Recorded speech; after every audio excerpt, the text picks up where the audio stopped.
Oui, c'est moi, c'est Laurence Fortin.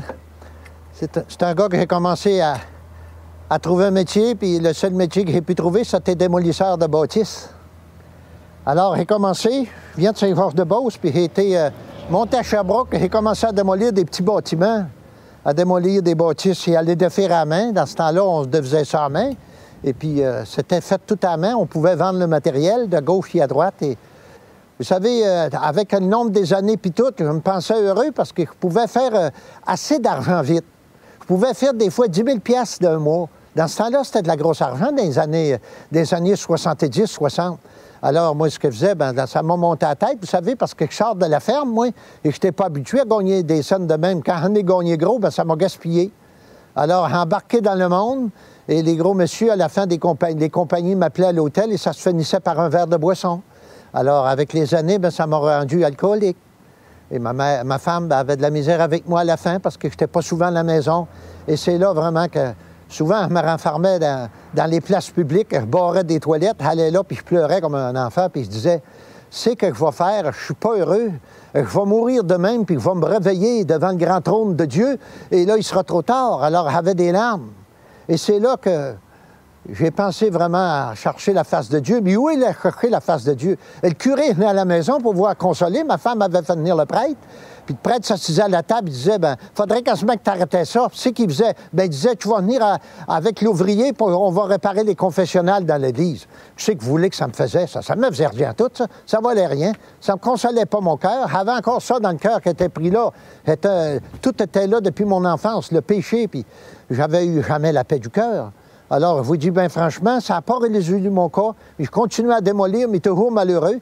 Et la femme à la maison, elle était toujours, arrivait souvent à la maison, et l'oreiller dans le lit était toujours à moitié tout trempe, parce que ma femme avait tellement versé de larmes.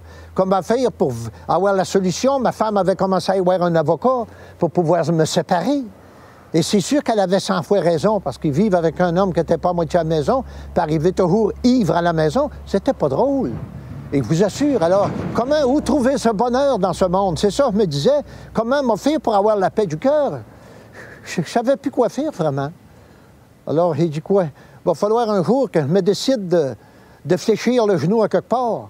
Alors, voilà que la recherche se faisait, et là, je cherchais vraiment où était la vérité, mais j'ai trouvé qu'elle n'était pas dans ma religion. Alors, j'ai dit, coudonc, j'ai décidé de baisser la tête et chercher la face de Dieu. Alors, voilà ce qui est arrivé dans ma business. J'étais un homme malheureux et je voulais fléchir les genoux, mais les fléchir à la bonne place. Alors, voilà.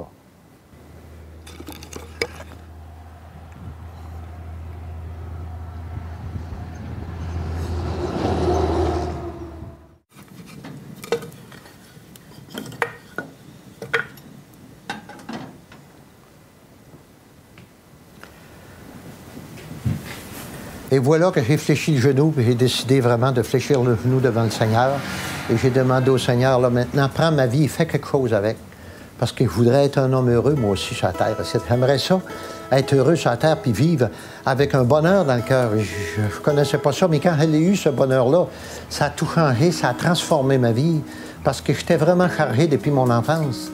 Et Jésus m'avait dit dans sa parole, et c'est là que j'ai dit, prends mon péché, Seigneur, parce que venez à moi, vous tous qui êtes chargés, fatigués. J'étais fatigué, j'étais chargé, je ne savais plus quoi faire. Quand c'est rendu qu'à la fin de la journée, qu'on se renferme dans les toilettes et on braille, ils m'ont dit, je voudrais connaître le bonheur. Mais après qu'on connaît le bonheur, c'est extraordinaire. Ça vient du ciel s'installer dans notre cœur, qu'on devient complètement un nouvel homme. On est nouveau et on vient transformer.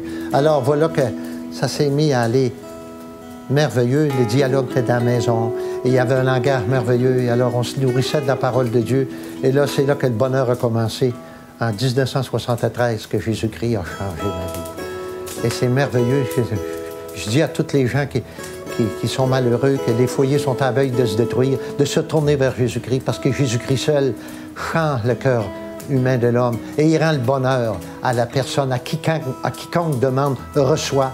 Et ma femme a reçu Jésus-Christ, moi j'ai reçu Jésus-Christ, et c'est là que j'ai commencé à avoir un bon respire puis une paix du cœur. La paix du cœur se trouve en Jésus-Christ. Allez au Seigneur Jésus, et vous trouverez de bonheur. Alors, c'est se tourner vers lui, lire sa parole, et c'est Dieu qui va se révéler à vous, parce qu'il fait la promesse qu'il ne vous mettra pas à la porte comme dit dans l'Évangile de Jean 6, verset 37. Alors, allez à Jésus-Christ. C'est vraiment merveilleux de le connaître, au point d'appeler Dieu Papa, Papa Céleste. C'est vraiment quelque chose. Alors, le Seigneur vous aime et faites comme moi. Allez au Seigneur Jésus-Christ. Que le Seigneur vous bénisse et vous guide dans sa parole.